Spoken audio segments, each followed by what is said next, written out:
I fill them all with light. Let me become a Buddha, and the multitude of beings will all enjoy my primordial nirvana world. By indiscriminate compassion, I will enlighten all. Reborn here from no matter where. In my country, their hearts will lighten and be joyful, happy, and at ease.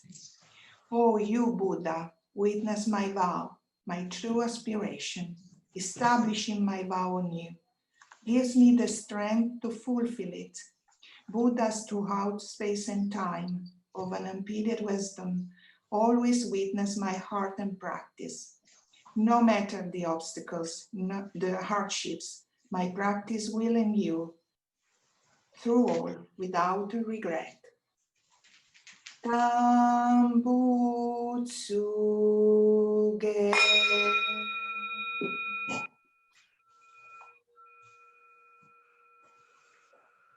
Thus did I hear. Once the Buddha at Shravasti dwelt in the Jeta Anathapindika garden, together with a multitude of friars, 1,250, who were arahats every one, as was recognized by all. Amongst them, Shariputra the elder, great Maudgalyayana, Mahakashapa, Mahakatyayana, Mahakaustila, Ravata, Shuddhipantaka, Nanda, Ananda, Rahula, Gavampati, Pindola Bharadvaja, Kalodayan, Mahakapfina, Vakula, Aniruddha, and many other disciples, each similarly great. And in addition, many Bodhisattva Mahasattvas, Manjushri, Prince of the Dhamma, Ajita, Gandhahastin, Nityodhyukta, together with all such as these, even unto Shakra, the king of Devas, with a vast assembly of celestials, beyond reckoning.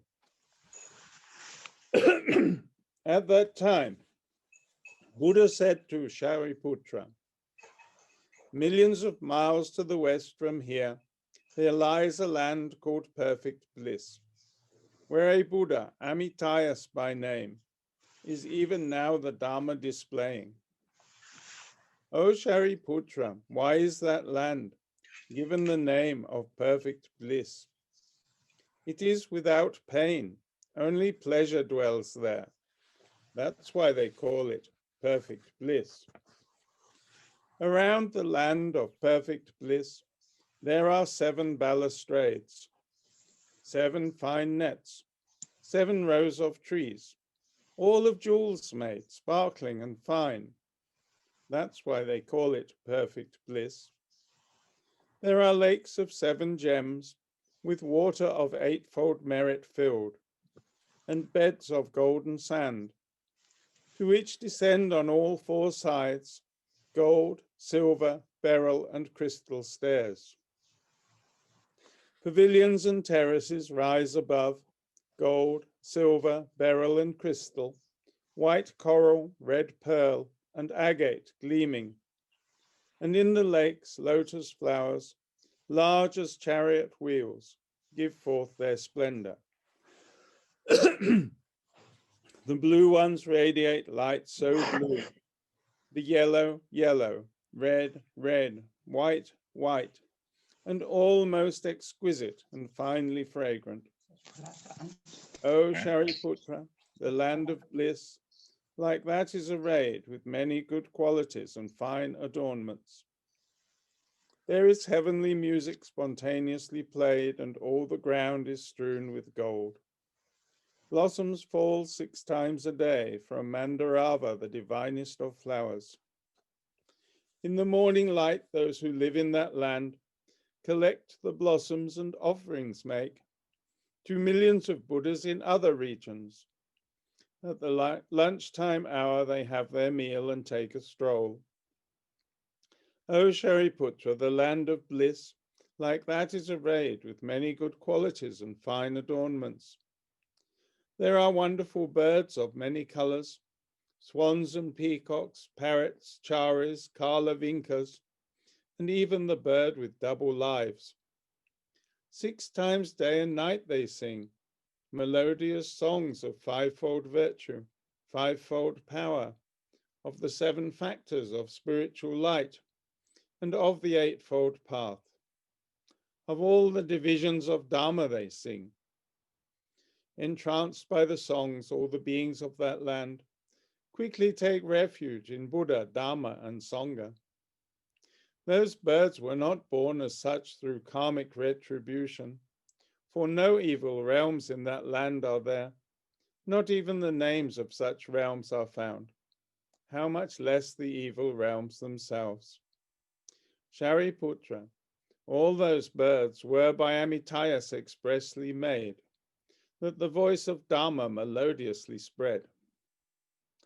When in that land a gentle breeze blows, the precious trees and bejeweled nets emit a delicate enrapturing tune, like an orchestra of myriad parts. All who hear will naturally conceive the thought of refuge in Buddha, Dharma, and Sangha. O Shariputra, the land of bliss, like that is arrayed with many good qualities and fine adornments. So Shariputra, what do you think? Why is that Buddha called Amitabha? Why does he have the name Amitayus? His light is boundless and unimpeded. It spreads over all the lands of 10 quarters. Therefore is he called Amitabha. The lives of that Buddha and all of his people go on forever, endless and boundless. Therefore Amitayus is his name. He has been a Buddha more than 10 kalpas. His disciples, all saints, are beyond calculation. The great bodhisattvas who dwell in that land are also far too numerous to tell. O Shariputra, the land of bliss, like that is arrayed with many good qualities and fine adornments. Nobody born there ever falls back. Those in the stage of one more life only are immeasurably many beyond clear expression. Shariputra, all who hear should long and pray to be born there, to share in the realm of such noble beings, for never by one's own roots of virtue alone could one hope to attain such a wonderful world. O Shariputra, suppose a good man or good woman, his tell of Amida and grasps that name, for a day or 2 or 3 or 4 or 5 or 6 or 7, with a heart at one and not disordered. When their life draws to a close, Amida Buddha will appear before them, all with a holy multitude. And as death arrives with mind undisturbed, they will go to birth in that Buddha's utmost happiness land. Shariputra, seeing this benefit, I say these words. Those who hear should make a prayer to be born in that land. Shariputra, as I now praise Amida Buddha's inconceivable excellence, so also in the Eastern worlds there are Ashukubi, Akshobhya, Merudvaja, Mahamaru, Maruprabhasa, Manjugosha, and other Buddhas, as many as Ganges sands. Each in his land puts forth long and wide his eloquent tongue, and across 3,000 million worlds speaks forth these words. Protected by all Buddhas this sutra is, wherein inconceivable excellence is praised. May all beings trust it, hold to it, and keep it in mind. Shariputra, in the southern worlds, there are Chandra Surya Pradipa, Yasha Prabha, Mahachi Skanda, Maru Pradipa, Ananta Virya, and other Buddhas, as many as Ganges sands. Each in his land puts forth long and wide his eloquent tongue, and across 3,000 million worlds speaks forth these words. Protected by all Buddhas this sutra is, wherein inconceivable excellence is praised. May all beings trust it, hold to it, and keep it in mind. Shariputra, in the Western worlds, there are Amitayas, Amita Lakshana, Amita Dvaja, Mahaprabha,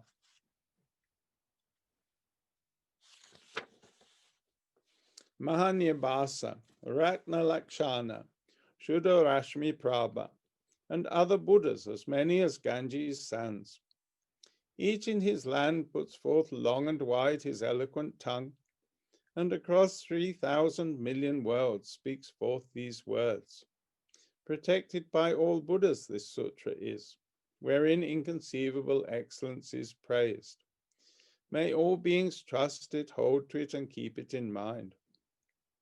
Shariputra, in the northern worlds, there are Archiskanda, Vaishvanara Nigosha, Dushpradasha, Aditya Sambhava, Jaleni Prabha, and other Buddhas, as many as Ganges sands.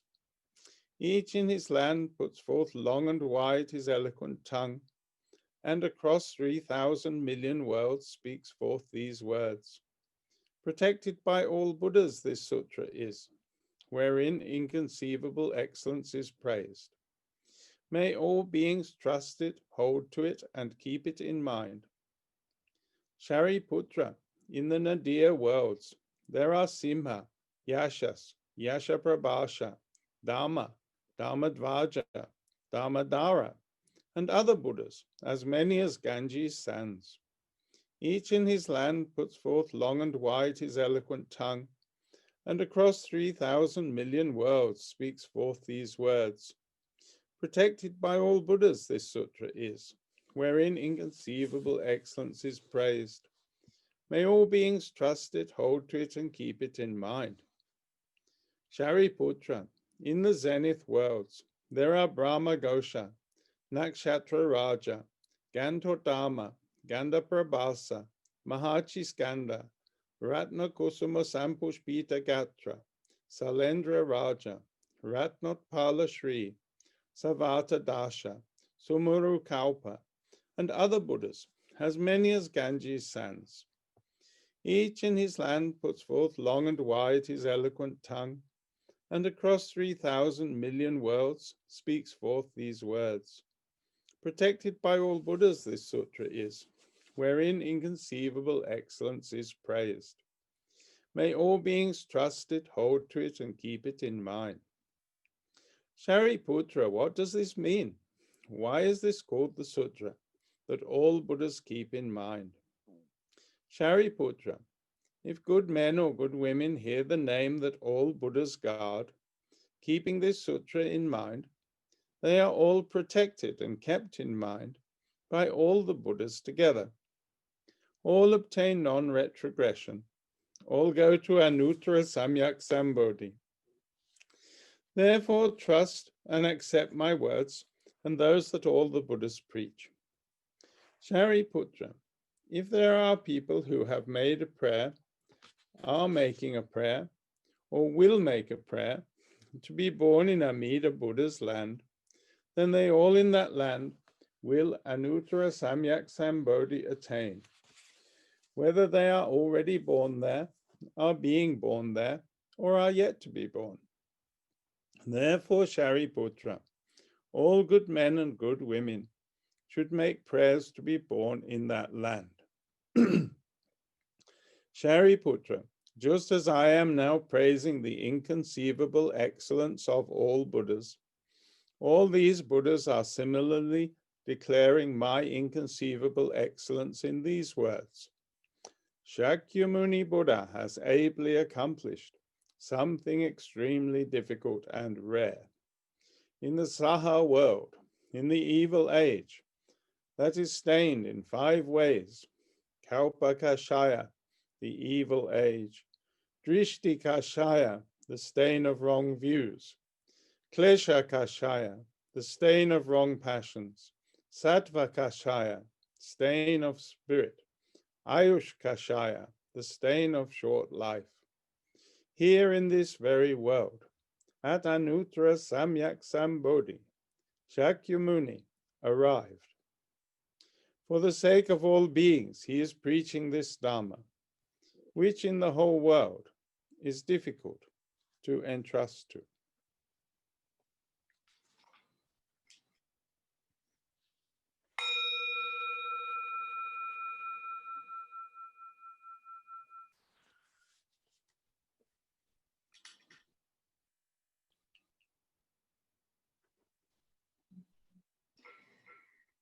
Innumerable ascension beings, We vow to save them all.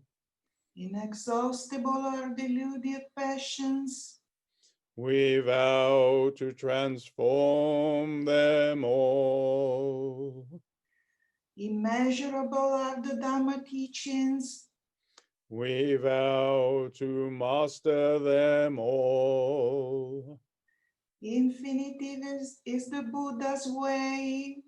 We vow to fulfill it completely. I take refuge in Amida, the unimpeded light. Namo, Namo Amitabhaya. I take refuge in the Buddha, the one who shows me the way in this life. Namo, Namo Buddhaya.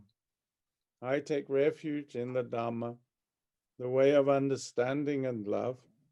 Namo Dhammaya. I take refuge in the Sangha, the community that lives in faith and harmony. Namo Sankhaya. I take refuge in the Pure Land, the perfect field of merit. Namo Buddhakshetraya. Buddhang Saranang Gacchami. Dhannang Saranang Gacchami. Sanghang Saranang Gacchami. Panatipata Veramani Sikapatang Samadhiyami. Adinadana Veramani Sikapatang Samadhiyami. Kamesu Michachara Veramani Sikapatang Samadhiyami. Mutsavada Veramani Sikapadang Samadhiyami. Suramaraya Majapama Datana Veramani Sikapadang Samadhiyami. Namo tassa. Bhagavato Arahato Sama Sambuddhassa. Namo tassa Bhagavato Arahato Sama Sambuddhassa. Namo tassa Bhagavato Arahato Sama Sambuddhassa. Bhagavate Tathagataya Arahate Samyak Sambuddhaya Sugata Vidyakarana Samapana Lokavid Purusadamya Sarati Anutaraya Sastadeva Manusyanam Ramonatratrayaya. Namo Ratnatrayaya.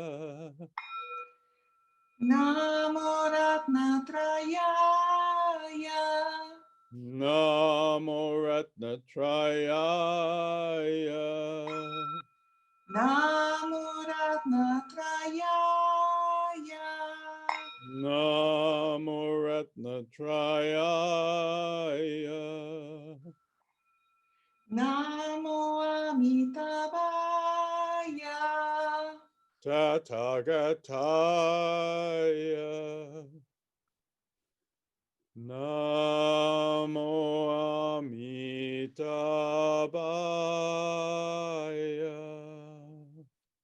Namo Amitabhaya. Namo Amitabhaya.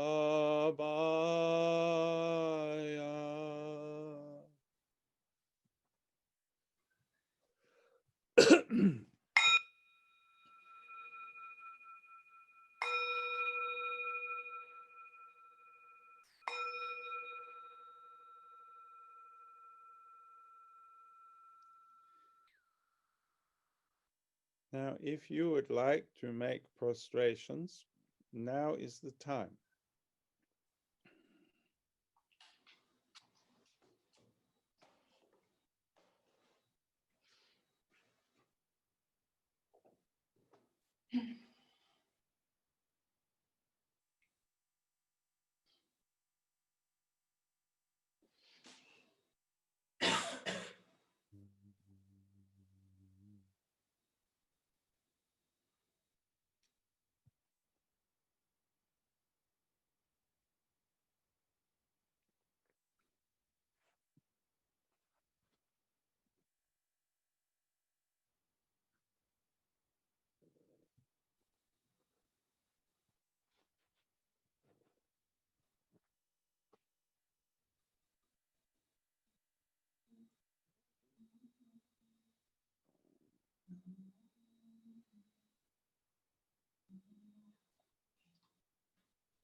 Namo Amitabha.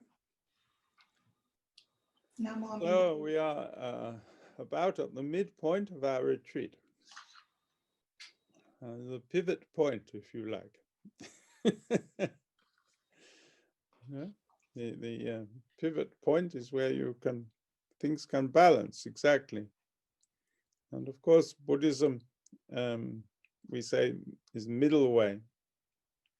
And in the original sense, this was a middle way between self-indulgence and penance, self-punishment. The Buddha wanted people to avoid going to one extreme or the other. When you say it that way, it seems sort of negative. It's all about what you avoid rather than what you actually do. But there is nothing weak or compromised about the Dharma.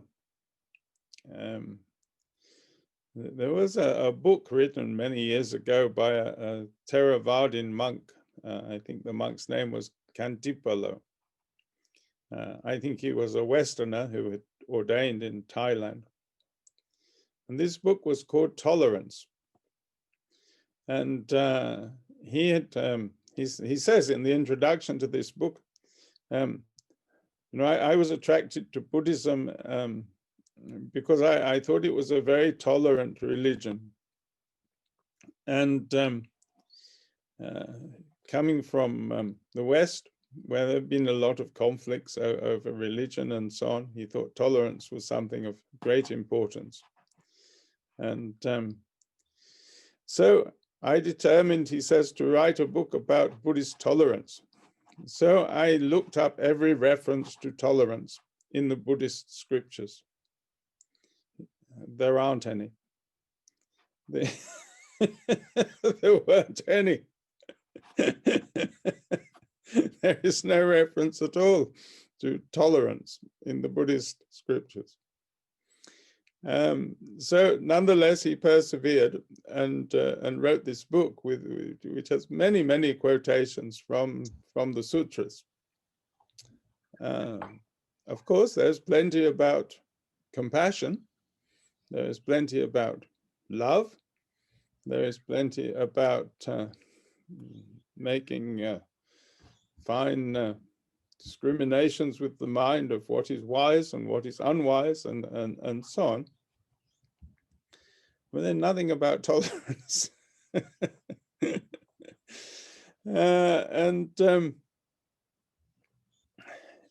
You can see that in a way, tolerance is to accept what you don't really approve of. But Buddhism is to move beyond this. It's not about being wishy-washy. There's nothing wishy-washy about the Dharma. The Dharma is quite tough. And I must say, in my time, I've had quite a tough time getting it. And when you look at the histories of the various masters in the various traditions, the great ancestors, most of us look like a very feeble lot by comparison. They went through really tough times, to get the Dharma. And most of them, they were pretty bad characters, they weren't sweet puppies by any means. You look at the histories, all the stories of, and you find the black magician and the drunkard and the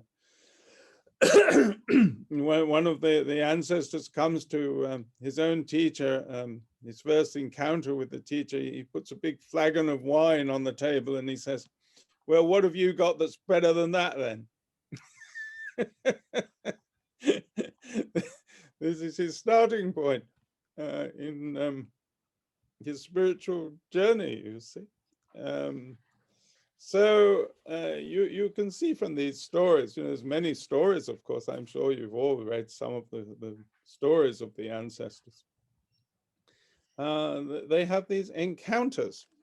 I asked a Pure Land priest, what is the meaning of faith? And he said, it surprised me what he said. He said, faith is encounter. I thought that was very interesting. Faith is encounter. Faith is actually meeting, yes, meeting face to face. Is head on, like that. So, what have you got better than this? Is a challenge. And this is how they work.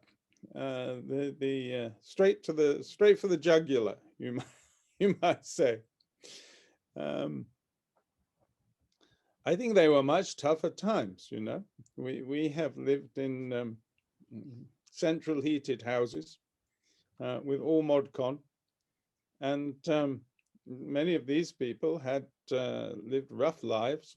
They'd crossed deserts. They'd nearly starved. They'd lived in little huts in the mountains, in the snow, and so on. And they didn't complain, We Huiko, the disciple of Bodhidharma, Bodhidharma made him sit in the snow for several days before he let him into the cave. But Huiko didn't sort of go to the management and lodge a complaint procedure. And if he had done, then no doubt he wouldn't have become the next great ancestor, I'm sure. It was a tough life. Now, how do we replicate this in the modern world? Well, I'm darned if I know, really.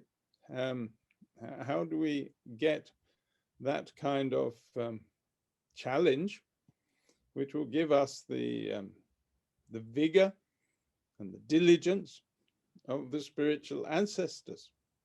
What will challenge us? We certainly have our psychological challenges.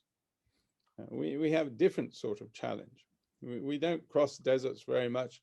We don't encounter tigers and so on, not very often. Probably still find an alligator somewhere in the world. But this is not the sort of challenge we face.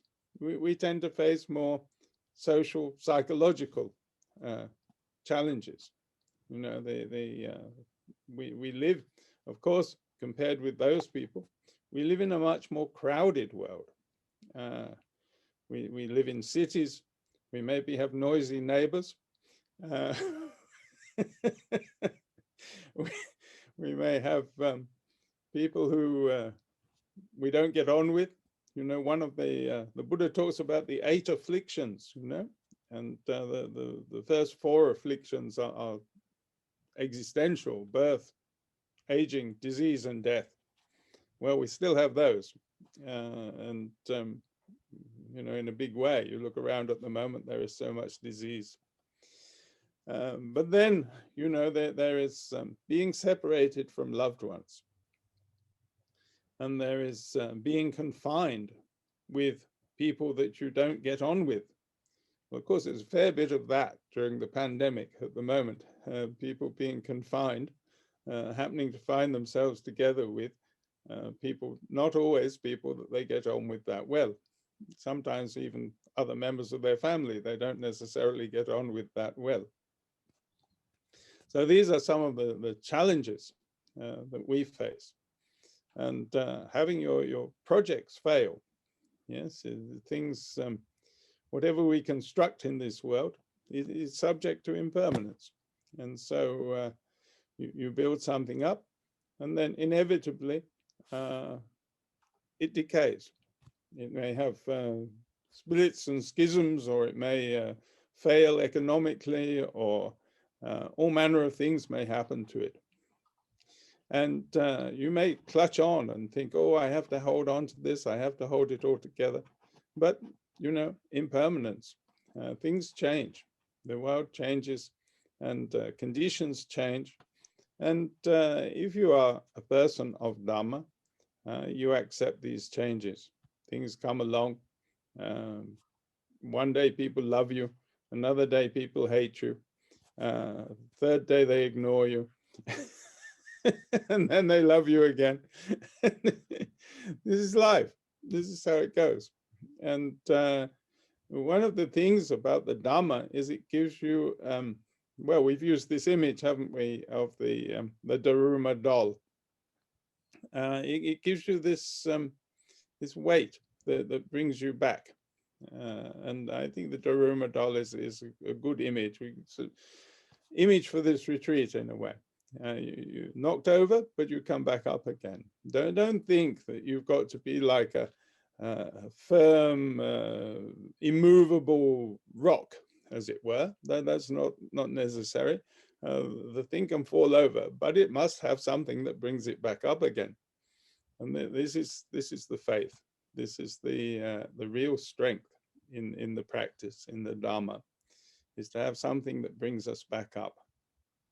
Because although we don't suffer so much those physical trials that the ancestors had to go through, living up in the Himalayas or crossing the Gobi Desert or whatever, we cross other deserts. We cross psychological deserts. We climb psychological mountains. We have challenges of that kind in our crowded, sophisticated, complicated, modern world. You know, I don't have to cross the Gobi Desert, but I do have to deal with the French bureaucracy. I'm not sure which is quite the more difficult of the two. I think they're about on a par, you know.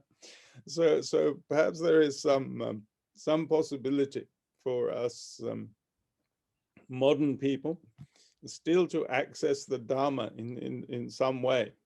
And I'm sure it is the same faith, the same essential spirit that we need in these times when we're facing these complexities and difficulties of modern life. And I've read today the smaller Pure Land Sutra. There are three main Pure Land Sutras and then some others that are also important. We have the larger sutra, the smaller sutra, and the Contemplation Sutra. And you can see that from this sutra that I read this morning, you can see it's a little bit like, you might say, like a dream. It's a dream.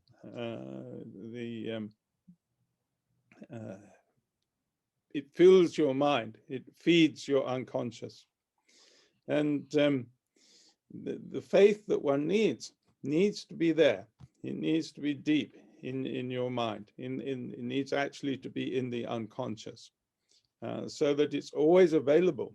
It's not something that you have to sort of do by numbers in a conscious way. It needs to be embedded in our being, so that when difficult things happen, whether they're physical or psychological or social or whatever they are, it's there and it's portable. It can go with you. It's nice to read the sutra, but really you need the sutra in your heart, so that even if they lock you up in prison, throw away and burn all your books, it's still there, lodged inside. And that, the sutra in your heart, that is the weight in the bottom of the Daruma doll. Well, I think that's enough for this morning. Namo Amitabha.